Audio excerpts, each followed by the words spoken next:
নমস্কার সবাইকে, আশা করি সবাই খুব ভালো আছো। আমার রান্নার চ্যানেলে তোমাদের সকলকে জানাই স্বাগত।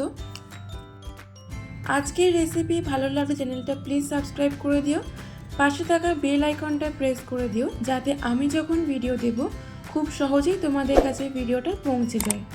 তোমাদের করা একটা লাইক আর সাবস্ক্রাইব আমাকে পরবর্তী ভিডিও তৈরি করতে অনেকটা মোটিভেট করে। আমার ইউটিউব চ্যানেলের ডেসক্রিপশানে ফেসবুক পেজের লিঙ্ক দেওয়া আছে, তোমরা ফেসবুকে আমার রান্না দেখতে চাইলে ফেসবুক পেজটা প্লিজ ফলো করে দিও। চলে এলাম নতুন আর একটা রেসিপি নিয়ে। নিরামিষ কোনো দিনে পাতে জমিয়ে কিছু খেতে ইচ্ছে করছে, তাহলে আজকের রেসিপি তোমাদের জন্য। আজ আমি তোমাদের সাথে শেয়ার করব একদম অনুষ্ঠান বাড়ির স্টাইলে নিরামিষ এঁচোড়ের তরকারি। আজকের এই রেসিপিতে আমি কোনো পেঁয়াজ বা রসুন ব্যবহার করব না, তাও গ্রেভি হবে একদম মাখো মাখো আর কষা মাংসের স্বাদকে হার মানাবে এই নিরামিষ রান্না। গরম ভাত রুটির সাথে এই নিরামিষ এঁচোড়ের তরকারি খেতে দারুণ লাগে। ভিডিওতে আমি কিছু টিপস শেয়ার করেছি, তাই ভিডিওটা স্কিপ না করে অবশ্যই শেষ অবধি দেখার অনুরোধ রইল। চলো তাহলে দেরি না করে শুরু করা যাক আজকের রেসিপি, অনুষ্ঠান বাড়ির স্টাইলে নিরামিষ এঁচোড়ের তরকারি। নিরামিষ এঁচোড়ের তরকারি বানানোর জন্য আমি এখানে 500 গ্রাম এঁচোড় নিয়েছি। প্রথমে এঁচোড় সেদ্ধ করার জন্য একটি পাত্রে পরিমাণ মতো জল নিয়ে নেব। তার মধ্যে দিয়ে দেব কেটে রাখা এঁচোড়, 1 চা চামচ হলুদ গুঁড়ো, 1 চা চামচ নুন। সব কিছু ভালো করে মিশিয়ে নিয়ে ঢাকা দিয়ে এঁচোড়টাকে 80% সেদ্ধ করে নেব। মোটামুটি 10 থেকে 15 মিনিট সময় লাগবে এঁচোড়টা সেদ্ধ হতে। এই সময় গ্যাসের ফ্লেম লোতে রাখবো। 15 মিনিট পর দেখো এঁচোড়টা 80% সেদ্ধ হয়ে গেছে। এবার এঁচোড়টা আমি একটা পাত্রে ছেঁকে নেব।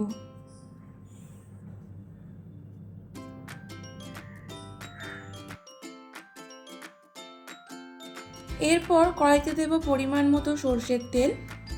তেল গরম হয়ে গেলে তার মধ্যে দেব কেটে রাখা আলু।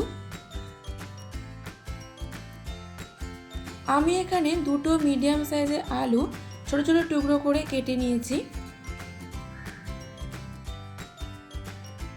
আলুগুলো ভালো করে ভেজে নিতে হবে। এই সময় গ্যাসের ফ্লেম মিডিয়াম টু হাইতে রাখবো। আলুর মধ্যে দেব সামান্য হলুদ গুঁড়ো আর স্বাদ মতো নুন। নুন ও হলুদ দিয়ে যদি আলু ভাজা হয় তাহলে আলুর রঙটাও সুন্দর হয় এবং নুন আলুর মধ্যে ঢুকে যায় এবং আলু তাড়াতাড়ি সেদ্ধ হয়ে যায়। আলুগুলো ভালো করে ভাজা হয়ে গেলে একটা প্লেটে তুলে নেব।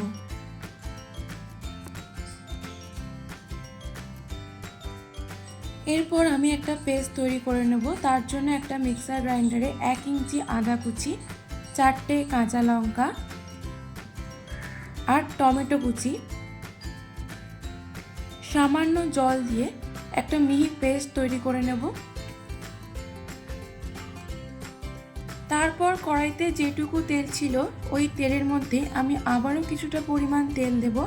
তেল গরম হয়ে গেলে ফোড়নে দেব শুকনো লঙ্কা, তেজপাতা, গোটা জিরে। হালকা নাড়াচাড়া করে ফোড়ন থেকে সুন্দর গন্ধ বেরোনো শুরু হলে তার মধ্যে দেব আগে থেকে তৈরি করে রাখা আদা, টমেটো, কাঁচা লঙ্কার পেস্ট। 2 থেকে 3 মিনিট মিডিয়াম ফ্লেমে ভালো করে নাড়াচাড়া করতে হবে যাতে আদা আর টমেটোর কাঁচা গন্ধ চলে যায়। 2 থেকে 3 মিনিট নাড়াচাড়া করার পর এর মধ্যে দেব হলুদ গুঁড়ো, ধনে গুঁড়ো, জিরে গুঁড়ো, কাশ্মীরি রেড চিলি পাউডার। সব কিছু দিয়ে ভালো করে মশলা কষাতে হবে। সামান্য চিনি দেব, এটা অপশনাল, তোমরা দিতেও পারো নাও পারো, তবে চিনি দিলে রান্নার স্বাদের খুব সুন্দর ব্যালেন্স হয়। যত ভালো করে সময় নিয়ে মশলা কষাবে রান্নার স্বাদ তত ভালো হবে।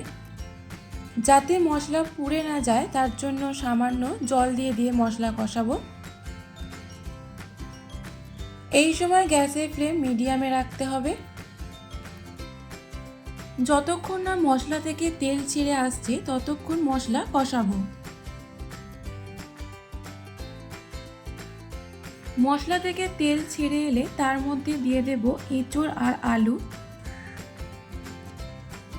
মশলার সাথে খুব ভালো করে মিশিয়ে এঁচোড় আর আলু মোটামুটি 4 থেকে 5 মিনিটের মতো লো ফ্লেমে কষিয়ে নিতে হবে। স্বাদ মতো নুন দেব, যেহেতু আমি আগেও এঁচোড় সেদ্ধ করার সময় আর আলু ভাজার সময় নুন দিয়েছিলাম, তাই এবারে নুনের পরিমাণটা বুঝে দিতে হবে। আবারও কিছুক্ষণ মিডিয়াম ফ্লেমে এঁচোড় আর আলু ভালো করে মশলার সাথে কষিয়ে নেব। মশলার সাথে এঁচোড় আর আলু ভালো করে কষানো হয়ে গেলে পরিমাণ মতো জল দিয়ে দেব। সব কিছু ভালো করে মিশিয়ে নিয়ে 10 থেকে 15 মিনিটের জন্য ফুটতে দেব।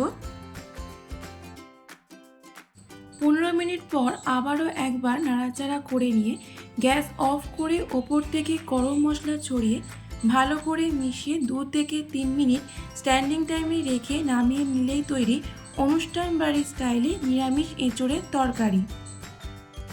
আমি এখানে ঘিটা স্কিপ করেছি, তোমরা চাইলে ঘিও অ্যাড করতে পারো।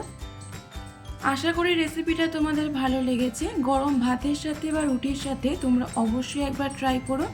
আমাকে কমেন্ট বক্সে লিখে জানিও তোমাদের কেমন লাগলো। যারা আমার চ্যানেলটা সাবস্ক্রাইব করে আমার পাশে আছে তাদের অসংখ্য ধন্যবাদ, আর যারা এখনও সাবস্ক্রাইব করোনি তাদের সাবস্ক্রাইব করার অনুরোধ রইল। আবার দেখা হবে নতুন একটা রেসিপি নিয়ে। ততক্ষণ সবাই ভালো থেকো, সুস্থ থেকো আর সবাইকে ভালো রেখো।